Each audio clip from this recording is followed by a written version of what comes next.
Welcome to my Clary's 2010 video, and you're watching Black Panther's movie review. Peace!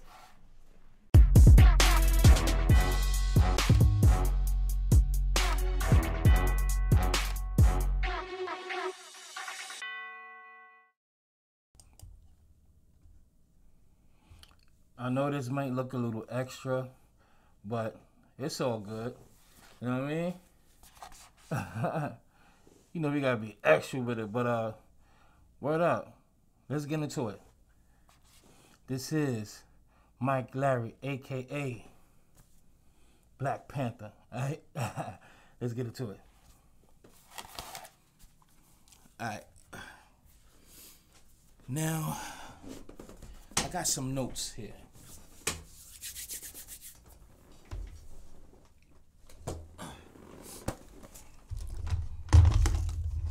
Okay. Now, first I want to say I enjoyed the movie. Alright? First I want to say that. I enjoyed the movie. I waited 2 days because a lot of people, I'm pretty sure y'all had seen it by now. And I know some may haven't. So I don't think this review is for you. So with this being said, let me just start off by saying, you know how they was talking about Obama, even though I really didn't care too much, but I understood the symbolisms, right? All right, shout out to Big and Pac. All right, and rest in peace too. So, so now, you know, at this point in age, this symbolizes, for our young little ones that's coming up, they have a big cinema, cartoon Marvel movie to look at, and they see their own self. They see that beautiful melanin. You understand? They will see that, you know, because everything else they see is always somebody that don't look like them. The majority of the time. So far as the symbolisms of this movie is phenomenal. We got to look at the overall of it all as well. But let's get into the movie. Okay, I want to say something. My favorite characters, I'm gonna be honest, I like all of them, but two of my favorites besides Black Panther, of course, is my girl right there, Shuri, who was the sister, who was the architect or the composer of the designs and prototypes that's used with vibranium, such as his suit, such as Iron Man's suit, such as Captain America's shield,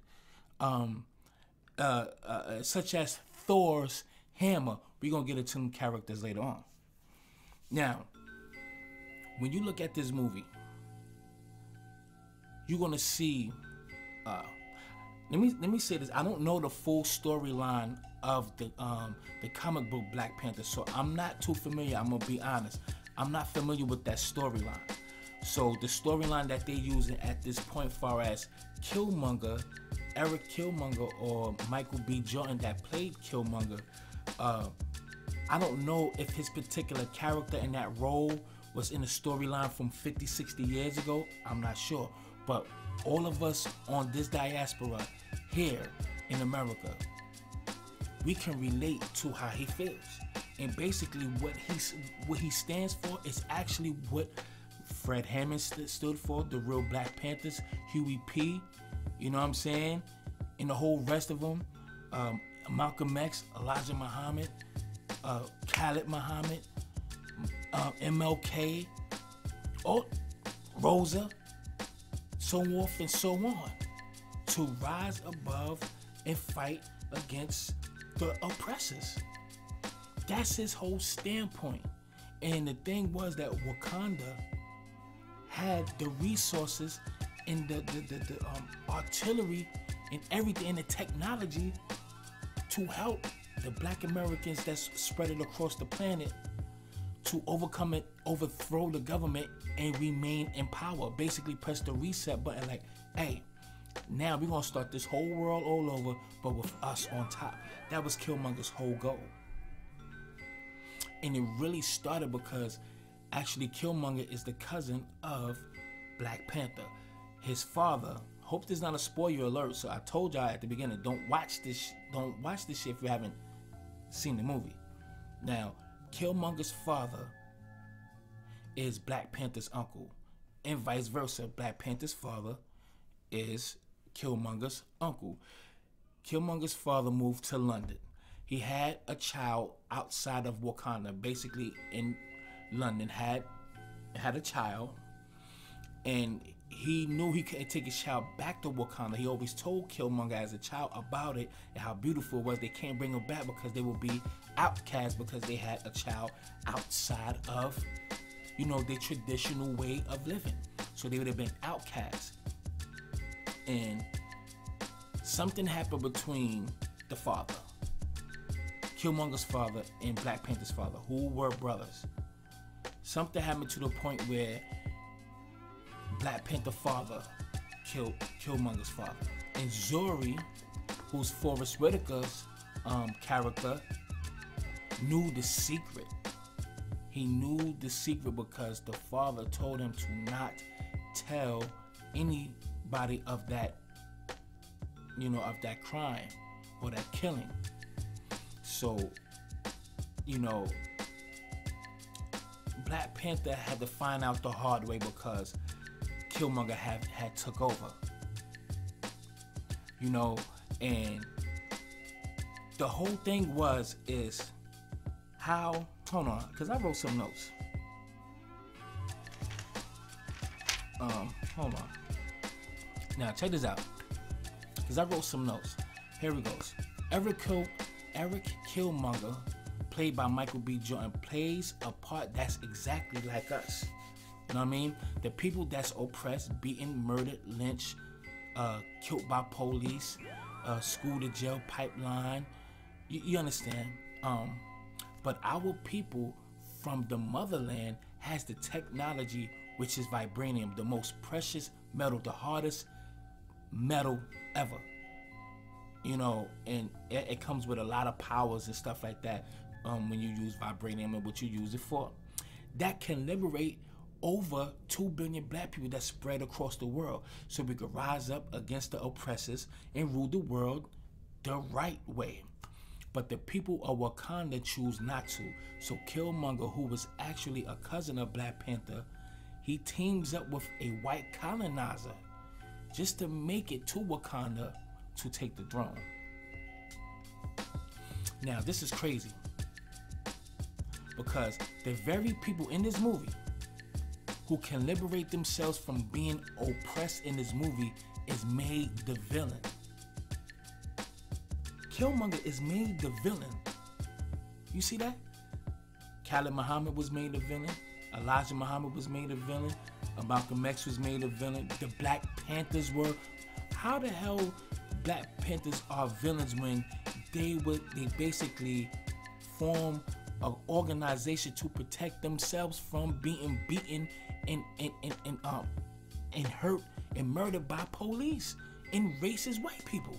How are they a gang when they're there to protect themselves? But when there's an old American story of them fighting against tyranny and defending their land, they are fucking heroes.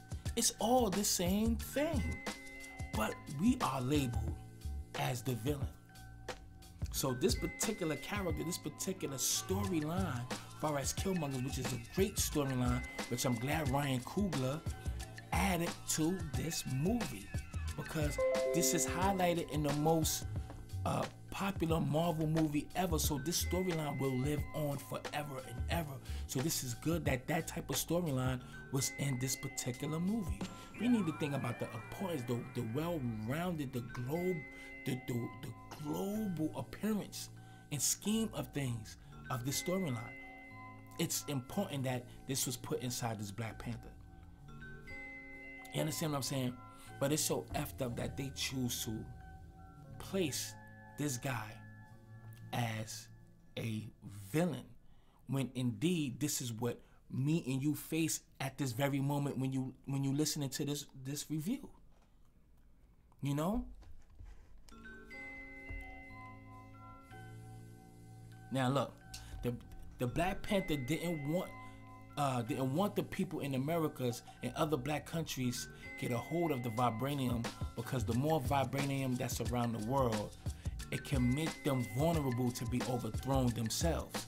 But Shuri, who's played by Letitia Wright, who is basically the creator of designing the technology with vibranium, like the Black Panther suit, etc., knows that they can't be overthrown because she controls the designs and prototypes that's made out of vibranium. You know what I mean? But the Black Panther just wants Wakanda to be protected. Now, is that selfish of the Black Panther? I'm no comic book junkie. I don't know the storyline of the Black Panther since Marvel created it, but I'm pretty sure they revised it or upgraded over the period of time.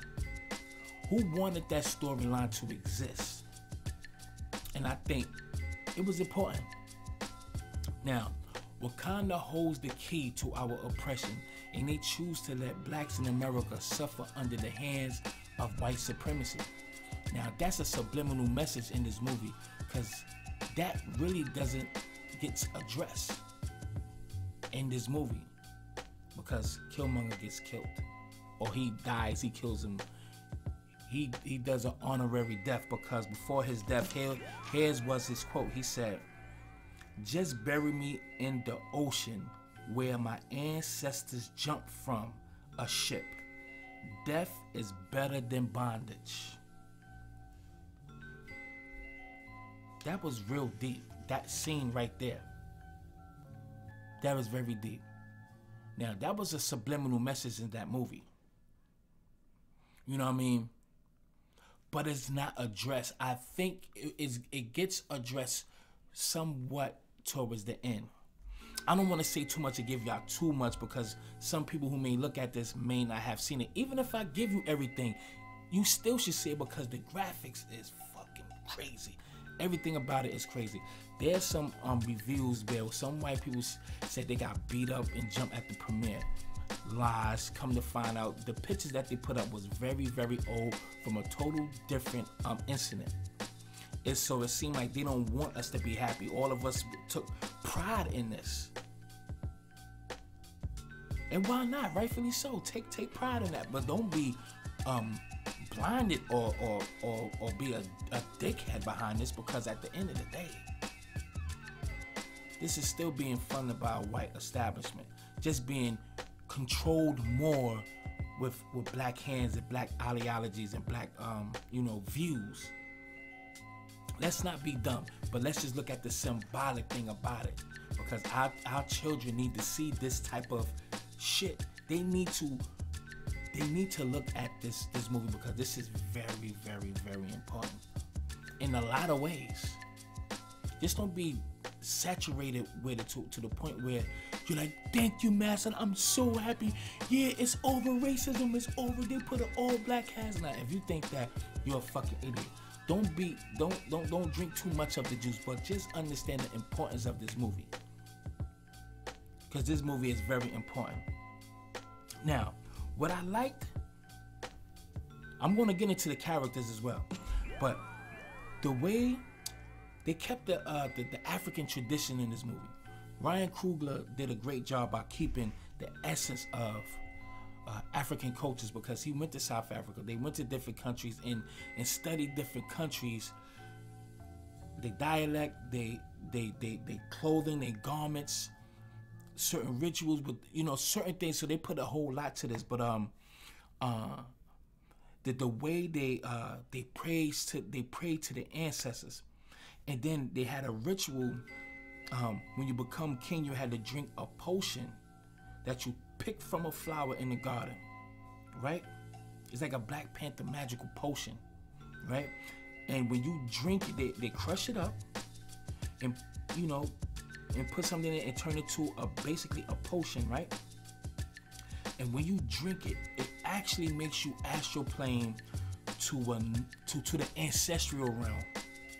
You know what I mean? To like basically to heaven, or it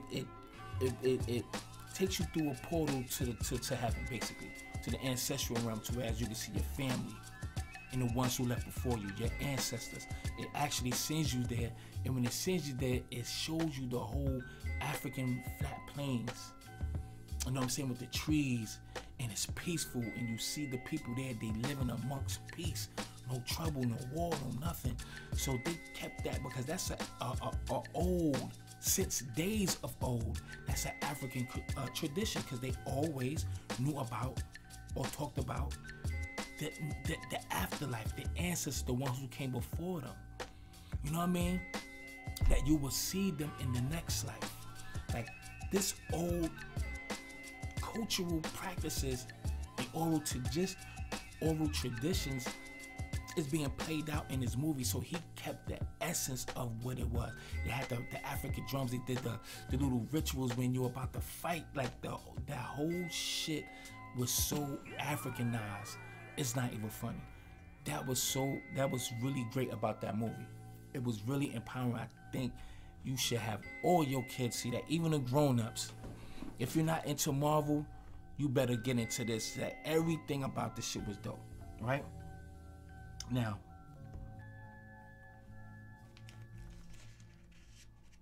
let me say something. Now, they had Thor. Not him. It is White Wolf. He has a vibranium arm. So it's not Thor, it's White Wolf. You know, the use of vibranium, okay? She is about to teach him how to use vibranium because his hammer, which possesses power, is made out of vibranium. Iron Man's suit is made out of vibranium. Being taught by whom? The black woman. The first fucking teacher. Okay? It's funny. Oh, I wrote some notes for this one. It's funny how Thor or Iron Man or Captain America, whose shield is made out of vibranium, are able to possess those powers. If you can only find that in Africa. So the people who possesses it, which is in Africa, gave them their powers and taught them how to use that power. It's just like in real life, in real history, it's like the black African Moors, not the Berbers or however you want to orchestrate that story. The black African Moors that taught the white people in Spain, that brung them out of the Dark Ages, that ushered in the Renaissance. Yes. And the African Egyptians, or the Cometics, okay, who taught the Greeks and the Romans, who taught them. This is real shit. So we taught them from a long time. Y'all, I know y'all gonna say how it is now. It's totally different now. We had hundreds of thousands of years of rule. You know, we had our time, but we should have that time back, because who's in control is really I'm just sorry, it's a parasite to the world. You know, it's just real talk. But it's crazy because at the end you see where she tells Thor as a young boy, come on, I got a lot to teach you. You see, we've been teaching them. That was our downfall, teaching them, because they used it against us. See, we are innate, open arms, and loving, and warm-hearted, and forgiving. That's the key word. Forgiving to a deathly fault. Be too open-hearted. We would teach you. So, at the end of the day, let me get into the characters who I like, and then I'm gonna say my overall thing about it. Okay, I love Shuri, right? That's my girl right there. You see the Basset and the cat, which it shoots. It's like a high pressure vibranium pressure shooter. You know what I'm saying? It shoot that high pressure frequency vibranium fucking shit that shoots out the Basset or the cat. You know what I mean? Or the Panther. out of there. If you know about Basset, that's something you need to study about in the you know, in Kemet. You know what I'm saying? Right. I had another. Oh, there it is right there. And who else? Who I like? Of course, I like T'Challa, who is Black Panther. Right? He's dope in that movie. Who kills it? Yo, it was just dope. Michael B. Jordan, who played Eric Killmonger, he was really dope. Lupita Nyong'o, beautiful sister, who played Nakia, who was Black Panther's girl, love, interest, right? Now, Okoye, she is fucking dope, who's played by Denai Jurara. Dope. That's a beautiful sister as well. Beautiful. Okoye, she's dope with the fucking spear. Yo, that spear, oh my God. The scenes in that movie is crazy. All right? Now, Martin Freeman, that's the guy who played Eric K. Ross, who was the London agent, right? Who, to me, they did not need him to be inside this movie. So they needed to put somebody in there. They needed a if it's an all black cast, you have to include a white helper, or just as much as a savior. To me personally, he was not needed for this movie. They didn't need that CIA agent that was out there in Britain or London, whatever that case may be. They didn't need Eric Ross. He was only relevant because they did the trade of the vibranium when they took it from the museum. Killmonger and it was the other guy named Ulysses Claw, played by Andy Serkis, who was funny too, because I like the scene where he's sitting being interrogated, and Okoye and T'Challa was, you know, looking through that mirror, you know, that interrogation mirror, that gray mirror, you know, you can only see out, they can't see, you know what I mean? And when the British CIA, Eric Ross walked in, Ulysses was like, "What is love? Don't hurt me no more." Just the way he did it, that shit was funny. He did good too, I'm not gonna lie. He did a real good job with that character. He did a great job. Now, Winston Duke, who played M'Baku, he's cool. One of the people that T'Challa or Black Panther had a fight with, because when he was getting crowned king, they asked who wants to challenge him for the throne, and M'Baku stepped up. That was a good fight. He came in at the end and held it down. Danielle, the dude who played and Get Out, excuse me, Kaluuya, who played W'Kabi, right?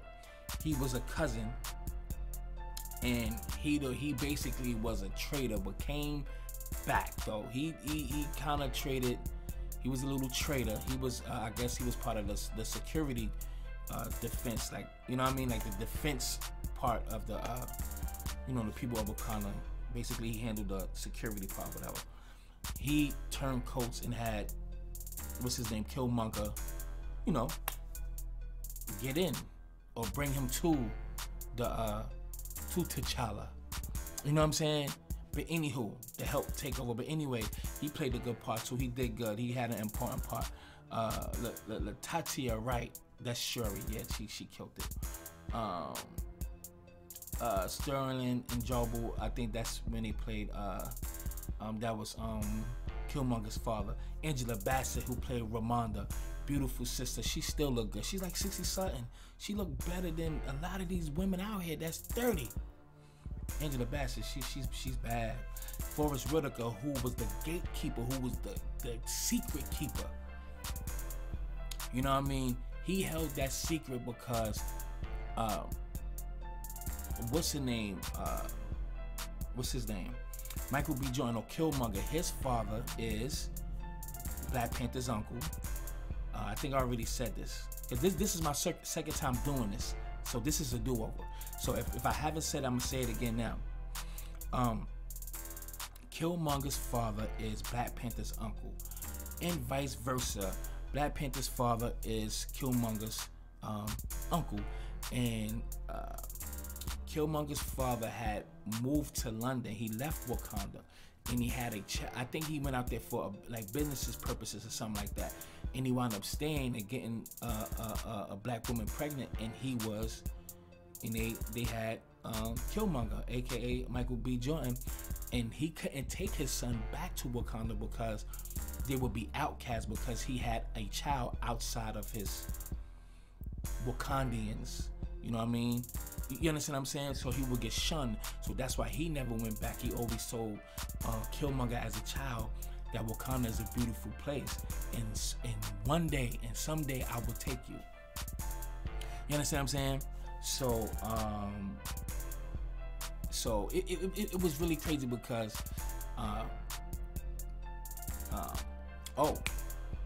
the way Killmonger thought was the same way his father thought. Like, look at our people that's over here suffering in London and in Americas and all that, and our people in Wakanda have the material to help liberate the people. You have the vibranium, you have the tools, you have the technology, you have the firepower to help our people all over the globe, over there in the Americas, over there in Brazil, over there in Australia, over there in Haiti and Cuba and all of that.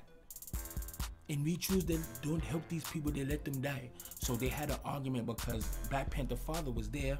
They had an argument inside the crib in London, and he happened to kill Killmonger's father because Black Panther's father killed his own brother in front of Zuri, who was played by Forrest Whitaker. So he was like he kept that secret, and he had to tell T'Challa, who was Black Panther, because he became king because his father died. So it was a lot of revenge or avenging some things, because this is why Killmonger wanted to take over so bad, because it's like, how the fuck y'all got all this shit and now people over here suffering? If life started here in Africa and we are the descendants of you, and you have the power to help us out so we can live better and get these motherfuckers foot off our neck, why you not helping us and you have the material? That's Killmonger's whole standpoint. But he's made a villain in the movie. And then the Wakandians, they only worried about Wakanda. But at the end of the movie, Black Panther understood where Killmonger was coming from. So now let's see what part 2 is going to be like. Part 2. Now I'm going to be serious, just because just the way it ended. Just the way it ended, it looks like it's going to be very, very good if they stick to the script. Because T'Challa, who was Black Panther, understood Killmonger's plight and understanding. So at the end, he comes to London and he said, I brought that building there, and that one over there.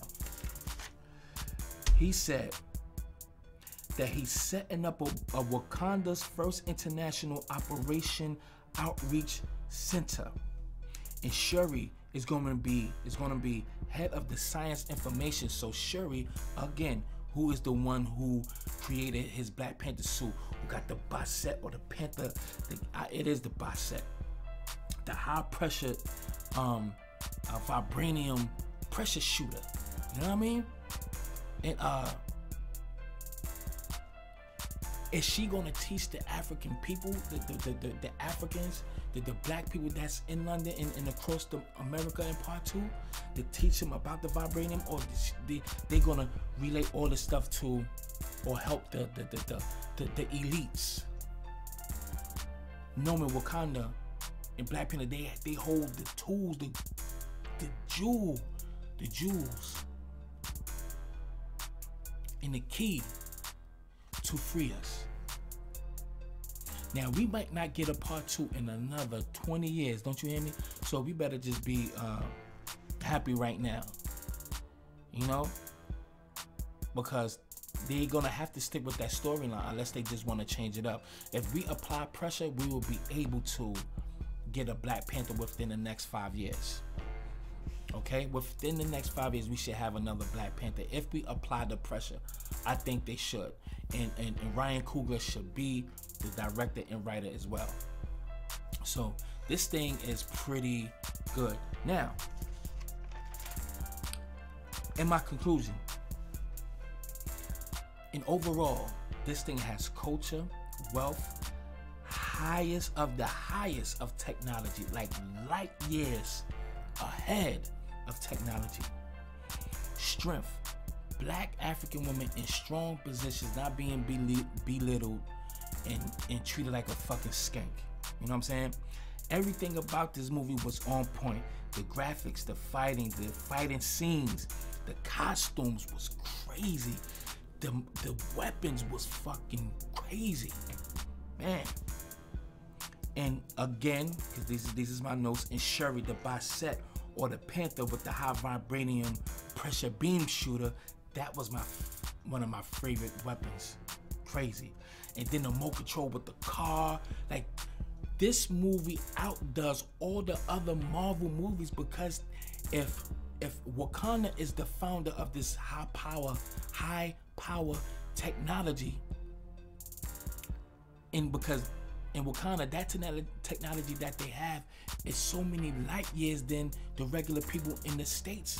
In America, is way better than their technology. So this movie had to step up, had to take it up a notch to look way futuristic than Thor, Captain America, Iron Man, etc. Because they are the founders. So of course, the Black Panther movie has to be way better.